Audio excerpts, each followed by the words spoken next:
5వ అధ్యాయము 9వ వచనం నుండి చదువుకుందాం. యెహోషువ గ్రంథము 5వ అధ్యాయము 9వ వచనం నుండి చదువుకుందాం. అప్పుడు యెహోవా, నేడు నేను ఐగుప్తు అవమానము మీ మీద ఉండకుండా దొరిలించి వేసి ఉన్నానని యెహోషువతో అనెను. అందుచేత నేటి వరకు ఆ చోటికి గిల్గాలము పేరు. ప్రార్థన చేసుకుందాం. అందరూ కనుగొనండి. పరిశుద్ధుడా, నీ పరిశుద్ధమైన పాదములకు వందనములు తండ్రి. ఈరోజు వచ్చిన నీ బిడ్డలందరినీ కూడా దీవించండి. నీ మాటలు వినడానికి, నిన్ను మహిమపరచడానికి, నీవిచ్చి మేలు పొందడానికి ఈ మందిరంలో అందరూ కూడి ఉండగా అందరితో మాట్లాడండి. ఎవరు నీ మాటలు శ్రద్ధగా వింటున్నారో, గ్రహించుకుంటున్నారో, నీ వాక్యానుసారముగా నడుచుకుంటున్నారో వారిని దీవించండి.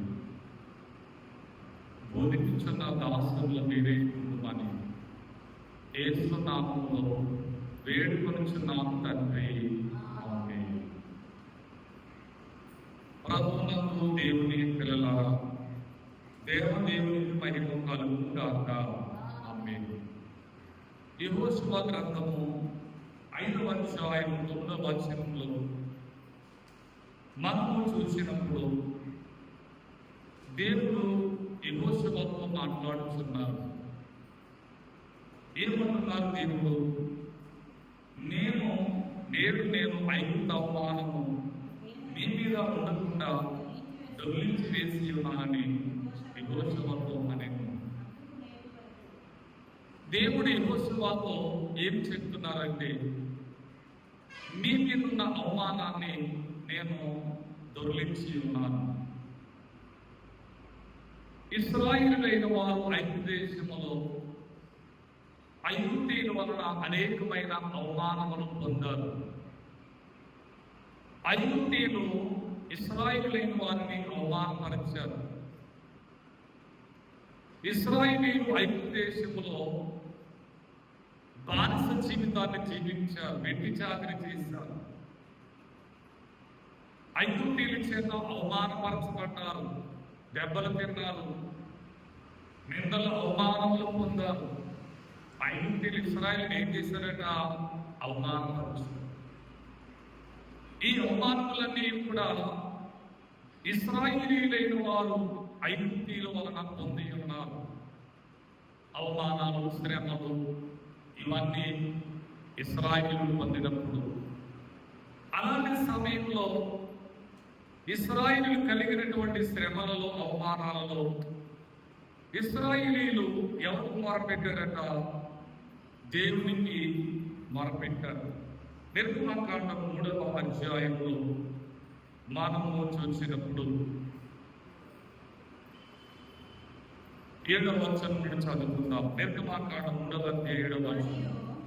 మరియు యెహోవా నేను ఐగుప్తులో నా ప్రజల బాధను నిశ్చయముగా చూసింది. పనులలో తమను కష్టపెట్టు వారిని బట్టి వారు పెట్టిన మరణ వెంటనే వారి దుఃఖములు నాకు తెలిసి ఉన్నది. దేవుడు మోషేకు అంటున్నారు,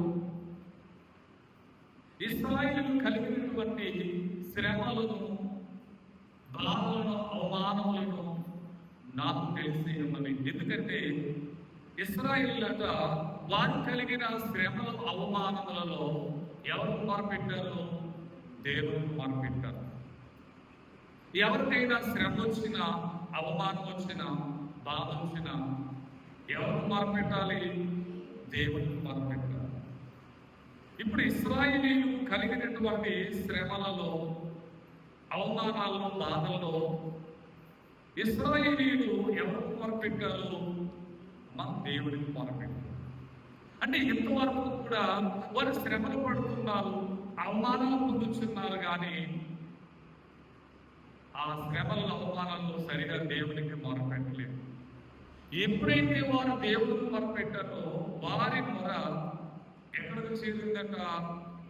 దేవుని సన్నిధికి చేరింది. కీర్తన గ్రంథంలో మనము చూసినప్పుడు 120 అధ్యాయం 1వ వచనం, నా శ్రమలో నేను యెహోవాకు మొరపెట్టిందని ఆయన నాకు ఉత్తరమిచ్చింది. మన శ్రమలలో మన బాధల్లో దేవుడికి మొరపెడితే దేవుడు ఏం చేస్తారంటే మనకు ఉత్తరం అనే జవాబిస్తారు. ఇప్పుడు ఇశ్రాయేలీలు కూడా దేవునికి మొరపెట్టగా దేవుడు వారి మొర ఆలకించి ఆ శ్రమ నుండి, అవమానం నుండి, బాధ నుండి తొలగించడానికి దేవుడు ఎవరు పంపించారో? మోషేను పంపించారు. ఈ మోషే గారు వెళ్ళి వారికి ప్రభు గురించి చెప్పి ధర్మశాస్త్రాన్ని బోధించి వారిని అరణ్యములో నడిపించాడు. కనుక ఇశ్రాయేలీయుల యొక్క దాస్యం నుండి, అవమానాల నుండి, శ్రమ నుండి ఎవరు విడిపించారో? దేవుడు. ఎందుకంటే వారి శ్రమలో, వారి బాధల్లో, వారి కష్టాల్లో వారు ఎవరు మొరపెట్టారో? దేవుడు మొరపెట్టారు. మనం కూడా ఏదైనా శ్రమ వచ్చినా, బాధ వచ్చినా, అవమానం వచ్చినా ఎవరు మొరపెట్టాలి? దేవుడికి మొరపెట్టాలి. దేవుడు ఆలకిస్తారు, సహాయం చేస్తారు. కనుక ఇశ్రాయేలు యొక్క మొరను దేవుడు ఆలకించి మోషేను పంపించి వారికి కలిగిన శ్రమ నుండి, అవమానం నుండి దేవుడు తప్పించాడు. దేవుడికి మహిమ కలుగుతాడు. అవమానాన్ని తొలగించాడు కనుక దేవుడు ఆ స్థలానికి ఏం పేరు పెట్టారు? అమ్మా, గిల్గాలు. అంటే అర్థమేంటి? గిల్గాలంటే అవమానము తొలగించుట, దొర్లించుట అంటే తీసివేయడం, అవమానాన్ని తీసివేయడం. ఇశ్రాయేలీయులకు కలిగిన అవమానాన్ని ఎవరు తీసివేశారో? దేవుడు తీసివేశారు. అలాగే బైబిల్ గ్రంథంలో కూడా చాలా మంది జీవితాల్లో అనేకమైనటువంటి అవమానములు వచ్చినవి. ఇలాంటి అవమానములన్నీ కూడా దేవుడు ఏం చేశాడైనా తొలగించారు. ఆదికాండం 30 అధ్యాయము 22వ వచనం చదువుకుందాం. ఆదికాండం 30వ అధ్యాయం 22వ వచనం.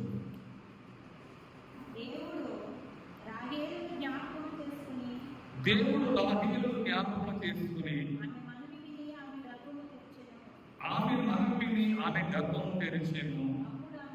అప్పుడు ఆమె గర్భవతి అయి కుమారుని కని దేవుడు నా నింద తొలగించను. మరియు ఆమె కుమారుని దయచేసిన అనుకుని దేవునికి మహిమ కలుగుతాడు. రాహేలుకు పిల్లలు లేరు. రాహేలుకి ఎవరు లేదంట? సంతానం లేదు. సంతానం లేకపోవడం వలన, పిల్లలు లేకపోవడం వలన ఆమెకు ఏం కలిగిందట? అవమానం. పిల్లలు లేకపోతే చాలా మంది ఏం చేస్తూ ఉంటారు? అవమానపరుస్తారు, గురువులు అని పిలుస్తారు, పిల్లలు లేరు అంటారు. దేనికి పిల్లలు లేకపోవడం కూడా అవమానమే. ఇప్పుడు ఎవరికి పిల్లలు లేరు? రాహేలుకు పిల్లలు లేరు, సంతానం లేదు. రాహేలుకు సంతానం లేకపోవడం వలన ఆమెకు ఏమి కలిగిందట? అవమానము కలిగింది. ఏం కలిగింది చెప్పండి? అవమానం కలిగింది. అలాంటి సమయంలో ఆమె ఎవరికి మొరపెట్టారో? దేవునికి మొరపెట్టారు. దేవుడు రాహేలు యొక్క మొర ఆలకించారు. 22వ వచనంలో ఏముంది? దేవుడు రాహేలును జ్ఞాపకము చేసుకుని ఆమె మనవి విని ఆమె గర్భము తెరిచెను. రాహేలుకు పిల్లలు లేక అవమానకరమైన జీవితము కలిగింది. ఇప్పుడు అవమానం పోవాలంటే ఎలా పోతుంది? పిల్లలు పుడితే అవమానం పోతుంది. ఈ అవమానాన్ని ఎవరు పోగొట్టగలరు? దేవుడు మాత్రమే. ఇశ్రాయేలుకు వచ్చిన అవమానాన్ని ఎవరు తొలగించారు? దేవుడు తొలగించారు. రాహేలుకు కూడా పిల్లలు లేక అవమానం పొందినప్పుడు ఆమె ఎవరికి మొరపెట్టింది? ఈ వచనంలో ఏముంది? ఆమె మనవి దేవుడు ఆలకించారు. అంటే దేవునికి మనవి చేసింది. మనమేంటి? విజ్ఞానం, ప్రార్థన, మొర పెట్టింది. ఇప్పుడు రాహేలు అవమానం పోవాలంటే దేవుని ద్వారానే. దేవుడు ఎలా తొలగించగలరో మనం ప్రార్థన చేయాలి. మనవి అంటే ఏమిటి? మనవి చేయడం అంటే విజ్ఞాపన చేయడం. దేవుడు నాకు పిల్లలు లేవు, నేను అవమానములు పొందుతున్నానని దేవుడికి మొరపెట్టగా ఆమె మన దేవుడు ఆలకించారు. ఆమెను దేవుడు దర్శించారు. గర్భం ఫలమించి చక్కని బిడ్డలైన వారిని దేవుడిచ్చారు. దేవుడికి మహిమ కలుగుగా. దేవుడు నా నింద తొలగించినందుకు దేవుడు నా నిందను ఏం చేశారన్నారు? తొలగించారు. అంటే దేవుడు ఎవరైనా ఇప్పుడు నిందను తొలగించి, రాహేలుకు నింద ఏమైంది? ఇప్పుడు తొలగించబడింది, దొరిలించబడింది. ఇప్పుడు రాహేలుకు దేవుడు చక్కని బిడ్డలు ఇచ్చారు. ఎవరు రాహేలు పిల్లలు చెప్పండి? యోసేపు, బెన్యామీను. చక్కని సంతానాన్ని పంపించారు. నిందను తొలగించి, అవమానం తొలగించి ఘనతనిచ్చారు దేవుడు. దేవుడు అవమానం తొలగించడమే కాదు, ఏం కలిగిస్తారో ఆయన ఘనతను ఇచ్చేటటువంటి దేవుడిగా మనము చూస్తున్నాం. యెషయా గ్రంథము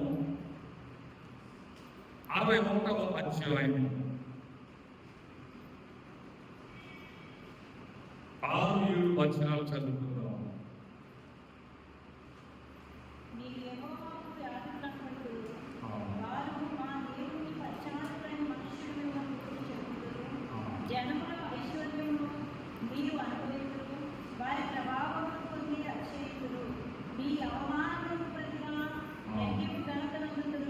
మీ అవమానములకు ప్రతిగా రెట్టింపు ఘనతనందరు, నిందకు ప్రతిగా తాము పొందిన భారమును అనుభవించి దేవునికి మహిమ కలుగుగాక. దేవుడు సెలవించే మాట ఏంటంటే యెషయా గ్రంథము 61వ అధ్యాయము 7వ వచనంలో ప్రభు చెప్తున్నారు, మీ అవమానానికి ప్రతిగా రెట్టింపు ఘనతనందరు. అవమానానికి ప్రతిగా బదులుగా దేవుడు ఏమన్నారు? రెట్టింపు ఘనత. ఘనతించేవారు ఎవరో చెప్పండి? దేవుని వల్ల మనకి ఏం కలుగుతుంది? అవమానాన్ని ఎవరు పొందుతున్నారో అవమానాలు తొలగించి ఏం చేస్తున్నారట? రెట్టింపు ఘనత ఇస్తున్నారు. నిందకు ప్రతిగా తాము పొందిన బాధను అనుభవించి వారు సంతోషిస్తారు. రాహేలు నింద పొందినది, అవమానం పొందినది, ఇప్పుడేం పొందినది?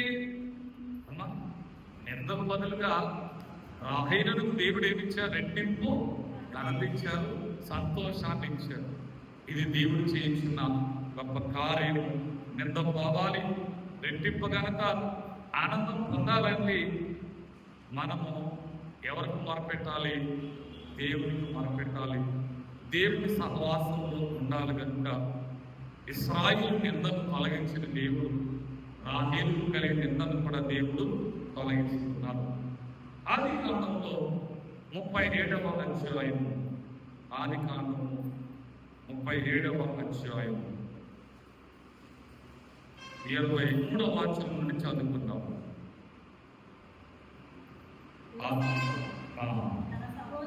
యోసేపు తన సహోదరుల యొద్దకు వచ్చినప్పుడు వారు యోసేపు అంగీని అతడు పొడుగుగా ఉండిన విచిత్ర నిలువుని తీసివేసి అతని పట్టుకుని ఆ కుండలో పడద్రోసి ఆ కుండ పట్టిని అందులో నీళ్లు లేవు. వారు భోజనం చేసి కూర్చుండి కన్ను ఎత్తి చూడగా 5 తీసుకొని పోటుకు గుగ్గిలము, మస్తపేలు, గోడలను వహించుకున్న ఒంటెలతో ఇష్మాయిలీయుల మార్గస్థులు గిలాదు నుండి వచ్చుచుండిరి. అప్పుడు యూదా మనము మన సహోదరుని చంపి వారి మరణము దాచిపెట్టినందువలన ఏమి ప్రయోజనం? ఇష్మాయిలీయులకు వారిని చంపేందుకు రండి, వాడు మన సహోదరుడు, మనకి హాని ఏమి చేయలేదని మన సహోదరులు చెప్పాను. చాలు. ఇప్పుడు ఎవరికి అవమానం కలిగింది? అమ్మ, యోసేపులకు అవమానం కలిగింది. ఎవరు చెప్పండి? యోసేపు యొక్క తండ్రి గారు యాకోబు గారు యోసేపును ప్రేమించి ఒక చక్కని నిలువుటంగి గుర్తించారు. యోసేపు అంటే తండ్రికి ప్రేమ, దాని గుర్తుగా ఒక మంచి నిలువుటంగి గుర్తించాడు. యోసేపును చూసి, అతని వస్త్రాలను చూసి, యోసేపు యొక్క కళ్ళను చూసి, యోసేపు మీద సొంత సహోదరులు ఏమి కలిగి ఉన్నారో అసూయ కలిగి ఉన్నారు. సొంత సహోదరులు యోసేపు ఏం కలిగి ఉన్నారో అసూయ కలిగి యోసేపును ఏం చేశారట? అవమానపరిచారు. యోసేపునకు ఏం కలిగింది? ఇప్పుడు అవమానం కలిగింది. యోసేపు వస్త్రములు వారు తీసివేశారు. తండ్రి ఇచ్చిన వస్త్రాన్ని తీసివేశారు, ఒక గుంటలో పడవేశారు. ఆ వస్త్రాన్ని తీసుకుని ఏం చేస్తారట? ఒక పశువు రక్తంలో ముంచి తండ్రికి చూపించారు. యోసేపును 20 తులముల వెండికి అమ్మివేశారు. ఎంత చెప్పండి? 20 తులముల వెండికి ఇష్మాయిలీయులకు అమ్మివేశారు. వస్త్రాన్ని తీసివేశారు, గుంటలో పడేశారు, 20 తులాల వెండికి అమ్మేశారు. ఈ పని యోసేపునకు చాలా అవమానం కలిగించింది. అవమానం కాదా? వస్త్రాలు తీసివేయడం, గుంటలో పడేయడం, 20 తులాల వెండికి యోసేపును అన్నదమ్ములైన వారు, సహోదరులైన వారు మరి అవమానపరచు. సహోదరుల వలన యోసేపుకి ఏం కలిగింది? అవమానం కలిగింది. అయితే అతడు యథార్థవంతుడు, నీతిమంతుడు, దేవునితో సహవాసం కలిగిన వాడు కనుక అవమానం వచ్చిన, నిందలు వచ్చిన ఎవరు విడిచిపెట్టలేదు? దేవుడు విడిచిపెట్టలేదు. అతడు దేవునికి విజ్ఞాపన చేసి ఉన్నాడు, దేవుని సహవాసములో ఉన్నాడు, నీతిని భక్తిని కోల్పోలేదు.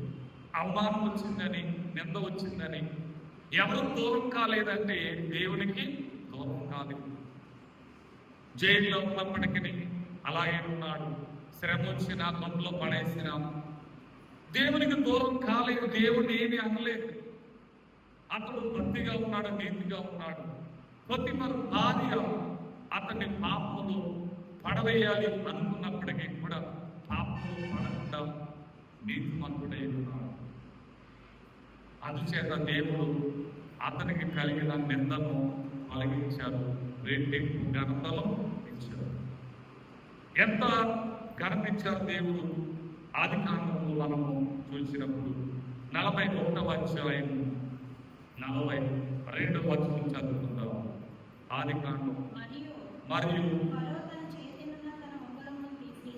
ఫరో తన చేతులున్న తన ఉంగరము తీసి యోసేపు చేతులు పెట్టి సన్నపు నారబట్టలు అతనికి తొడిగించి అతని మెడకు బంగారు గొలుసు వేసి తన రెండవ రథం మీద అతని ఎక్కించాను. అప్పుడు వందనము చేయని అతని ముందర జనులు కేకలు వేసి అటు ఐగుప్తు మీద దేవుని మహిమ కలుగుగాక. ఇప్పుడు యోసేపు నింద తొలగిపోయింది. దేవుడు ఏమిచ్చాడట? రెట్టింపుగా. మనం ఎంత చదువుకున్నాం? యెషయా గ్రంథం 61:7 ఏముంది? నిందకు ప్రతిగా రెట్టింపు ఘనత, సంతోషాన్ని ఇస్తున్నాం. ఘనత, సంతోషం. ఇప్పుడు యోసేపు కూడా దేవుడు ఏమిచ్చారు? ఘనత, సంతోషం. ఎలా వచ్చింది చూడండి. ఫరో తన చేతినున్న తన ఉంగరమును తీసి యోసేపు చేతికి పెట్టాడు. ఉంగరం వచ్చింది, సన్నపు నానబట్టలు వచ్చాయి, అతనికి మెడకు బంగారు గొడుసు వచ్చింది. రెండవ రథం మీద అతడు కూర్చున్నాడు. అధికారం వచ్చింది, ఐశ్వర్యం వచ్చింది, ఘనత వచ్చింది. ఐదేశములో దేవుడు ఫరో తర్వాత రెండవ స్థానాన్ని దేవుడు అప్పగించారు యోసేపు. యోసేపు ఘనత ఎవరిలో వచ్చింది? దేవుడు ఎవరైతున్నారంటే ఘనపరిచేవాడు, అవమానాన్ని తొలగించేవాడు, ఘనత ఇచ్చేవాడు. అందుకే అవమానం పోవాలంటే, ఘనపరచబడాలంటే దేవునికి మొరపెట్టాలి, దేవునితో ఉండాలి, దేవుని మనము ప్రార్థన చేయాలి, దేవుని విడిచిపెట్టకూడదు. ఇశ్రాయేలు అవమానాన్ని దేవుడు తొలగించాడు. రాహేలుకు కలిగిన అవమానాన్ని దేవుడు తొలగించాడు. యోసేపు కలిగిన అవమానాన్ని దేవుడు తొలగించాడు. తొలగించడమే కాదు, ఏం కలిగించాడైనా ఘనతను, సంతోషాన్ని కలిగించాడు. కనుక మన జీవితంలో కూడా, అందరి జీవితంలో అవమానాలు, నిందలు ఎవరికైతే ఉన్నాయో వారందరూ దేవుడికి మొరపెట్టండి, ప్రార్థన చేయండి, దేవుడితో ఉండండి.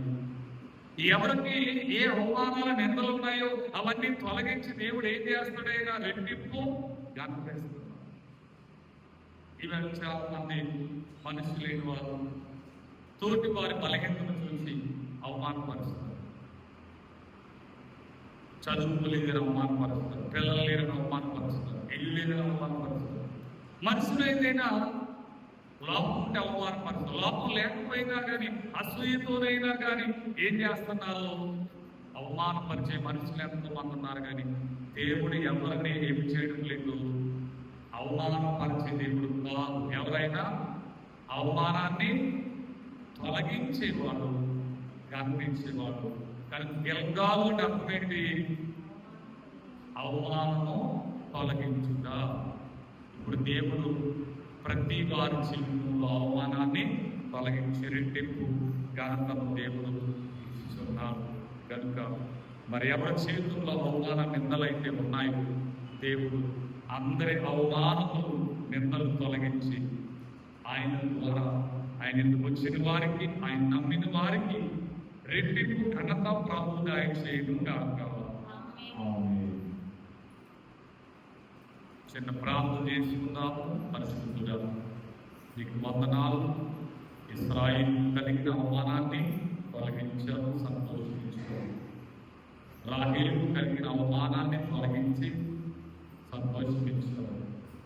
యోసేపు కలిగిన అవమానాన్ని తొలగించి ఘనంతో సంతోషించారు. అలాగే ఎవరైతే అవమానపరచబడుతున్నారో ప్రతి వారు కలుగుతున్న అవమానాలు, నిందలు తొలగించి ఘనముల సంతోషాన్ని అందరికీ కలిగించున్నాను. యేసు నామములో వేడుకొనుచున్నాము తండ్రి.